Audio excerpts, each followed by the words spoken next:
Hi everyone, this is John Cashfield with Gaming and Leisure Voice. I am here with Peter Arceo, the Chief Gaming Officer of the San Manuel Indians, and he's going to talk through the leadership series and tell us what it takes to be a great leader. But first, before we do that, we have a word from our sponsor, Agilicis. Agilicis delivers state-of-the-art software solutions and services that help casinos achieve high-return hospitality by maximizing return on experience through interactions that make personal profitable. Agilicis will partner with you to implement the right hospitality solution for you, whether that is cloud or on-prem, best-of-breed point solution, or fully integrated ecosystem. Discover the power of high return hospitality and delight your guests, retain staff, and grow your margins. Visit agilicis.com for more information or to schedule an initial consultation. Great. Peter, why don't you tell everybody a little bit about yourself and what you do? Thanks for having me on the show, John. It's a pleasure to be here and an honor to speak with everybody. As you mentioned, my current role is the Chief Gaming Officer for the San Manuel Band of Mission Indians. And in that role and in the committees that I serve, I also help in running the Yaamava Resort and Casino in California, as well as the Palms Casino and Resort in Las Vegas. The tribe also owns some non-gaming assets that I participate in various committees on. So a very diverse role and happy to be here today. It's fantastic. We're excited to have you here. Uh, Going along with our leadership series, what do you believe makes a great leader?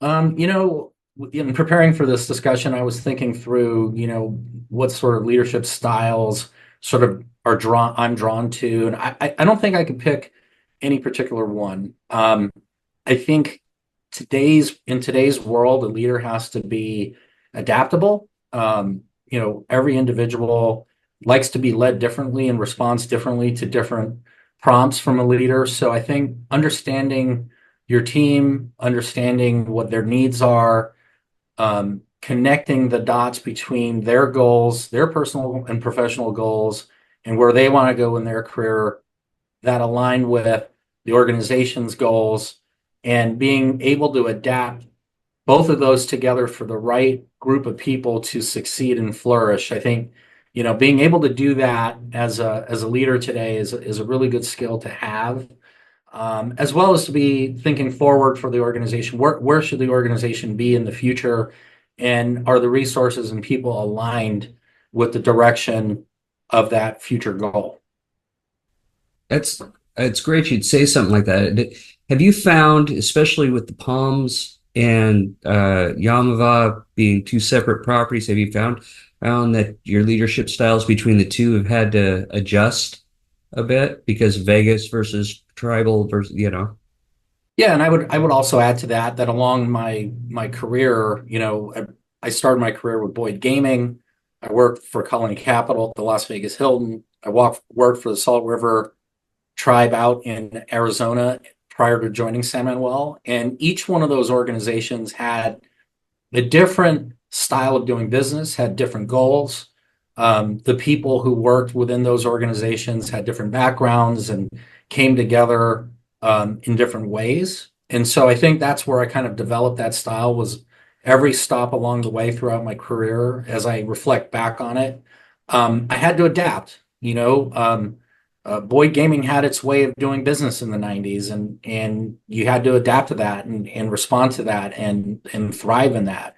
Conversely, working for Colony Capital at the Las Vegas Hilton, which was a private equity company, they had a certain style of doing business, and so you had to adapt your leadership style to accommodate that ownership group and their desires. And then, of course, the last 13 years or so, I've worked for two different tribes. So I've left the corporate gaming world to work in tribal gaming, and that all required the ability to adapt and learn a new, different style of ownership and goals and people.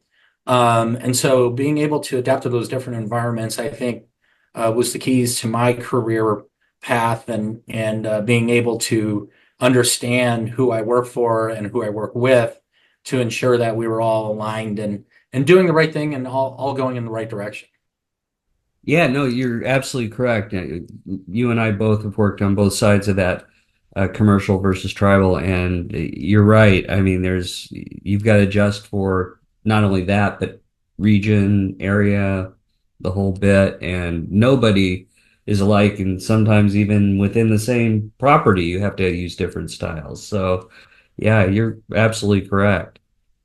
That being said, who inspired you as a leader? There were so many great, I don't want to use the word mentors, but people that I looked up to along the way. I would say early in my career, when I started out as a dealer, and boy, I really didn't know what I wanted to do with myself. I just was new to the business, was eager. At the time, I wanted to just get on the strip and deal on the strip. I think every dealer has dreams of doing that at some point. But I really credit the early shift managers and the first general manager I worked for, Judy Campbell. They were amazing. I mean, they saw something in a young 21-year-old that I didn't even see in myself, and they really encouraged me to explore and be willing to pursue, the next level of management, which at that time was, simply a floor supervisor in table games. And so I didn't know what that meant. I didn't know what it was supposed to entail. But they encouraged me to go to floor school. They encouraged me when I received my degree from UNLV. They encouraged me to stick around, and they would get me enrolled in the Boyd Gaming had a management training program at that time in the mid 90s, and they encouraged me to dip my toe in the water and see where that would go. And one thing led to another, and eventually during my time there, I was able to work for Mr. Bob Bogner on a couple of key corporate projects that he was working on. And having access to Bob so early in my career was just phenomenal. And he really taught me a different way of thinking and how to unlock sort of your creative mind and not be restricted by the constraints of others, or the way you've always done things. He encouraged people to challenge the norm and do so in a respectful way and thoughtful way. So early in my career, I really did look up to Bob, and it was right place, right time, and circumstances allowed me to do that. And then, leaving there, going to work at the Las Vegas Hilton put me around different people. I was blessed to work for Rudy Prieto, who was our CEO at the Las Vegas Hilton at the time.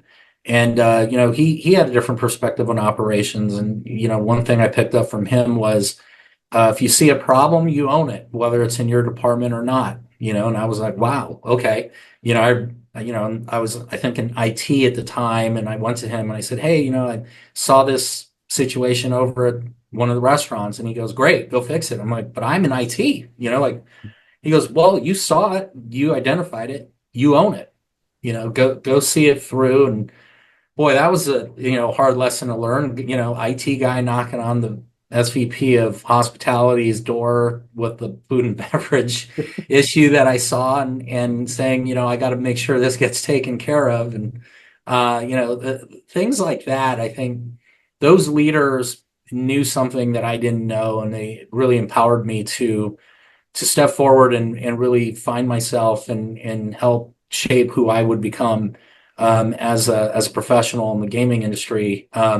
So from there, it just moved on, right? I learned a lot from the CEO over at Salt River when I worked there. He really helped me understand what it was like to work for a tribe, and the differences between the corporate gaming world and tribal gaming. And so every step of the way, I was blessed with leaders that were willing to invest time in me. And I think that's kind of where I got this sort of adaptive leadership style. Was each one of those people were very different in a very different situation. And I never felt like what they were telling me was written out of a book or scripted. It was from the heart, and they were talking to me as a human being, and not as a someone who was 5 or 6 or 7 levels below them. They talked to me like a human being, and taught me some very valuable life lessons that I was able to apply to my professional life. So, to this day, I try to pay it forward. And when people want to talk to me, I give them my time, and listen to them, and depending on what they want to talk about, I'll share, an experience or some thoughts on that particular topic. But it's not the same conversation that I have with everyone because everyone's different.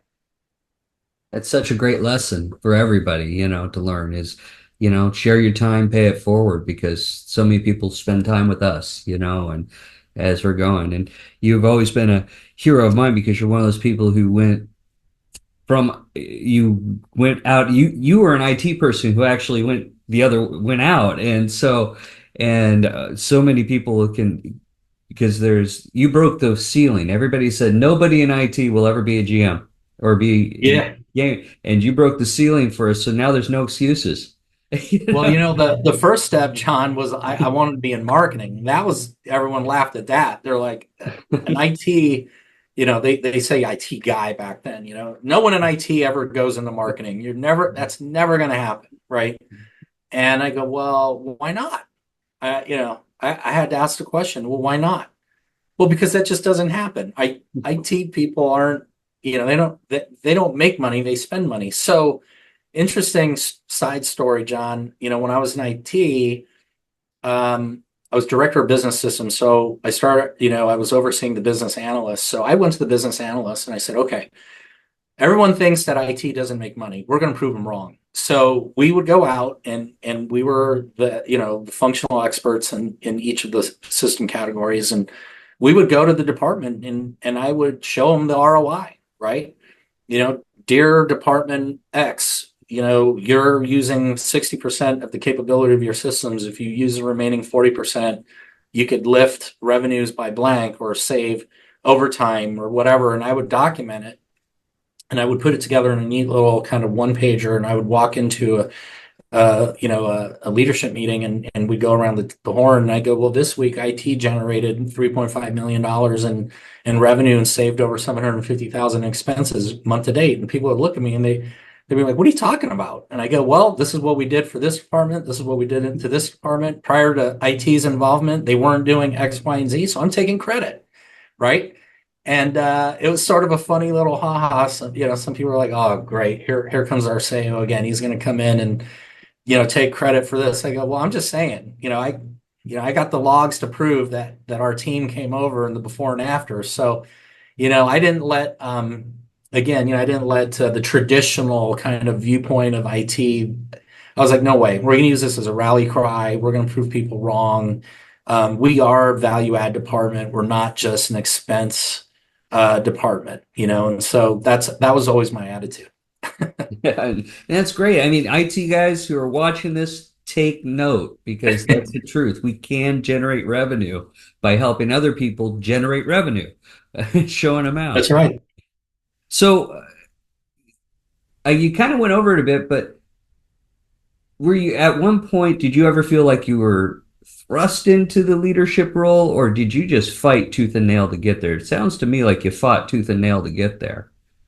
I guess, being not knowing what it really meant uh, to be in a position, there's no, I guess today it's different. You could Google anything and you can find a variety of topics on, and blogs or message boards or old articles. Well, in the 90s, we just really didn't have that luxury to be able to do deep dive into this was all pre-monster.com, pre-online job, anything.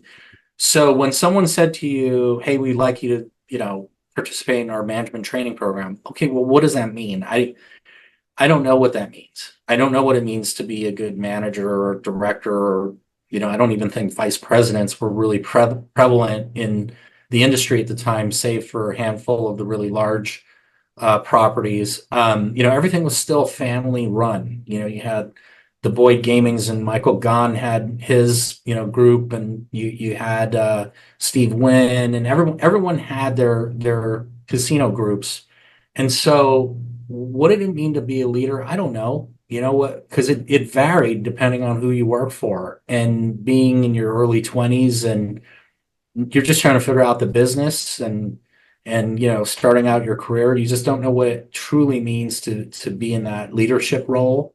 So having trust, I don't want to say I fought it tooth and nail. I just did. I was sort of, ignorant to what it meant, and so, but I trusted the leaders that I worked with, that whatever they said, they were thinking of my best interests, and I trusted them. I mean, they could have been very wrong, and I could have been very wrong, but like I said, I was very blessed to work for some great people that saw something in me that I didn't see initially in myself, and they gave me the courage and the strength and the confidence to move forward.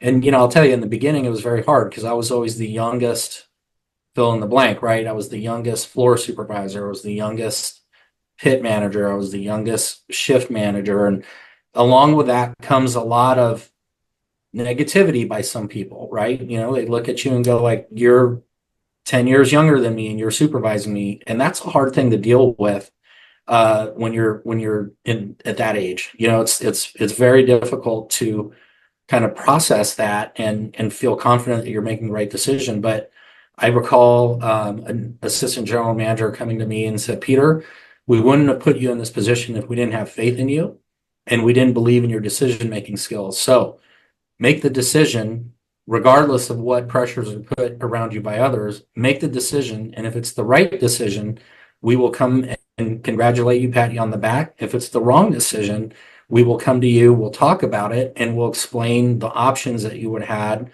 to make a better decision. But at the end of the day, we put you here in this position because we trust you. And that little bit of advice or messaging or whatever was just enough to help a young supervisor slash manager kind of work through it until you could find your own personality style, path, I guess. So really blessed to have a good group of people looking out for me. No, that's fantastic.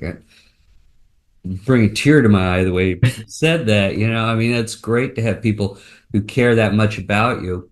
Uh, Before we go further, we've been blessed with GNL Voice. We got one more sponsor today, C Swan. So let's hear from them real quick. Are you concerned about ransomware? C-SWAN's advanced solution, trusted by the U.S. military, offers unparalleled protection for your data. And now you can test drive it for free. Experience the peace of mind that comes with top-tier cybersecurity. Contact us today at cswan.io and safeguard your digital world. Don't wait until it's too late. Ensure your data's safety with C-SWAN. Visit cswan.io now to get started and join the ranks of satisfied users. Welcome back. Uh, Peter, what advice did you receive as a new leader that really made an impact on you? Uh, well, let's see. I mean, there was a lot. I would say that someone telling me, well, I recall vividly there was a professor of mine at UNLV when I graduated. I was so excited about the industry and my degree, and I thought, man, I'm going to go out there and change the world. And he pulled me aside and he says, I can see the eagerness on your face and your spirit to want to go out there and change the world. And he said, I don't want you to get discouraged if you can't change the world right away. I want you to keep that, maintain that spirit and that thought until you are in a position to make the call and implement the change that you desire, right? And what he was really referring to at the time, and I didn't fully understand it when he said it, but it rang with me because he pulled me aside to tell me that, one on one after one of the last classes of the semester before graduation. And what he meant was that there would be headwinds, and coming out too cocky, too full, if you're too full of yourself, people are not going to listen. And as a result, you're going to get frustrated and believe, and you're going to take it personally, and you're going to think, no, you're wrong, I'm right. And what he was trying to say is, don't let those headwinds turn your attitude from something positive and energetic into something sour and negative. Just remember that at the right place and time, you will be able to do the things that you want to do. Um, and that was really great advice. I I use that in a couple of ways. You know, there were many ideas I had when I mean literally my head was exploding with so many ideas, and a fraction of them I would be able to impact. In some cases, it was years, decades later that I remembered, hey, there was this concept that I remembered in the 90s, and the situation is ripe right now for this to try this and test it and see if it will work today. And in fact, it did in a couple of instances. I wasn't perfect, but I mean, there were things that I was able to do, and it was because of that advice that I was able to keep that thought, keep it positive, and then leverage it later.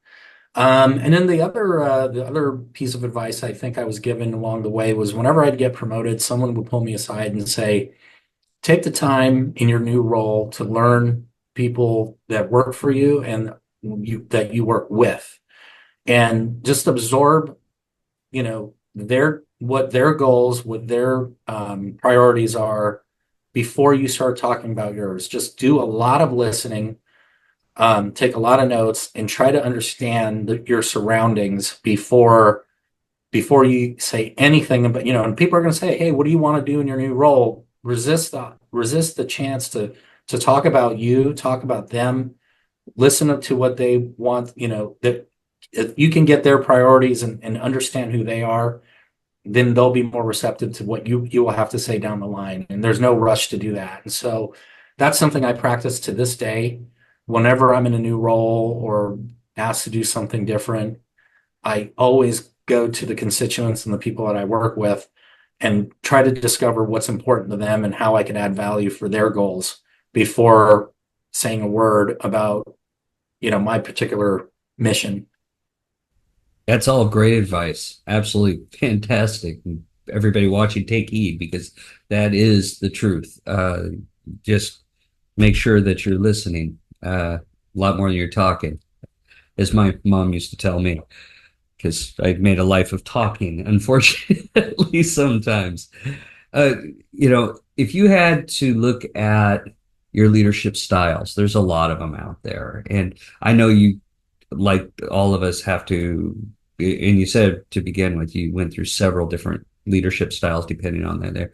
But what's your go-to? Is it visionary? Is it servant? Is it a pace setter? What do you kind of like? Yeah, I mean, I think I'm drawn to servant leadership. Really, I I can't be successful unless I serve the people around me, and that really is where I get my energy. So I put a lot of time into others. Um, I really do. I will always set aside time. It may not be the exact date and time someone wants to meet with me, but I promise that I will get around to people, right? And I believe that's because you can only do great things if you surround yourself with great people, and great people will, you surround yourself with great people by investing in others and ensuring that kind of what I just said earlier, right? If you're invested in them, then they will be invested in the whole. And so I find that if I serve others and I really that's not just the people I work for, but the people I work with. I mean, I really value the people I work with. And so I like to say that's what I gravitate towards. And of course, depending on the situation, you have to kind of switch gears. And sometimes you have to be a little bit more on the coaching side. Sometimes you have to be a little bit more democratic, but those are situational. And like I said earlier, I like to be adaptable to be able to adapt to the current conditions. Obviously, during a crisis, you need to be decisive and um, you got to pull on different skills during a crisis. So having that ability to do that, but generally speaking, servant leadership is what I'm drawn to the most. It's excellent. What about, I guess, because you've done so much with your career and it's spanned such a long time across so many platforms. What's your secret sauce? What is the thing that makes Peter so successful? What was it that really kind of did it for you? You know, I don't know if I know the answer Don't to mind that. me, I'll be over here just taking notes. Yeah, you know, I don't know. I don't know if I have the answer to that particular question. I think uh as you kind of talked about earlier, you know, my background is non-traditional, you know, with IT marketing and frontline casino experience. That just you just don't see a cocktail like that very often. And so I think that, you know, one of my big takeaways is you got to be willing to tell your story on who you are and what you see for yourself. People ask, it's kind of a cliche. Hey, what do you know, you go for a job interview and somebody says, where do you want to be in 3 to 5 years? I even use that question just to see what people will say. And I think most people get in the habit of trying to answer the question they think the question asker wants to hear instead of just speaking the truth about what they really want, right? You know, I'll give you an example. Or you know, very early in my career, someone asked me that question as I was getting promoted and interviewing for an opportunity, and I said, "Well, I want your job." And they kind of looked at me and they go, "Well, hold on a minute. That's not exactly what I was asking." You know, I said, "Well, no, I do. I mean, that's the only tangible thing that I know of right now. I'm answering it truthfully. If you're asking me to think beyond that, I just don't know." Now, as time went on, that answer changed. You know, that's when I started talking. When I was in IT, I said, "Gosh, you know, I'm really doing well in IT, but I really like people, and I want to participate more in the revenue generation side of the business, more directly." And so I started telling people I want to go into marketing, and I got laughed at 999 times out of 1,000, but it didn't matter. I would tell it to anybody who would listen, right? I want to do marketing. Oh, you know, and so for every 1,000 impossibles I got, all it takes is one or two. Wow, I can see you doing that to give you the not only the confidence to continue to pursue it, but also when you're not around and somebody says, "Hey, what's that guy want to do for?" Someone's going to say, "Well, he actually wants to be in marketing." You know, and I've had people call me and say, "So I hear you want to be in marketing. Tell me that." And it gave me the platform to be able to talk about that. And so I think telling your story to anyone who will, if they, now you're not just going to go walk up to someone and go, "Here's my story." But when given the opportunity, be honest and talk truthfully and candid about what you see for yourself. And it doesn't matter if other people see that in you. People will see the confidence and your energy that you have about it. And eventually you're going to be matched up with someone who will give you the shot. And so that's all I have to say about that, right? Is that I've always had this goal of I don't know where I want to end up. All I know is I don't want to leave anything on the table. And when the day comes for me to walk away and retire and do something else, I don't ever want to look back and say, boy, I wish I would have blah blah blah, right? I don't want that hanging over my head. I want to be able to say I pursued everything I could. I may not have accomplished everything that I wanted to accomplish, but gave everything 100% and and was really blessed with the opportunities given to me. That would make me very happy. Well, I can tell you, Peter, if somebody asks me where I want to be in 5 years, I want to be Peter. Well, I find that was very flattering, John. I'm not sure you want to do that, but thank you. Well, Peter, it's been great having you on the show, and you're a wonderful guest to have, and I'd love to talk to you some more. Uh, is there any final words you have for everyone? No final words. I just am really honored and want to say thank you for asking me to join the show. Always nice to see you, and look forward to catching up at a conference or something coming up real soon.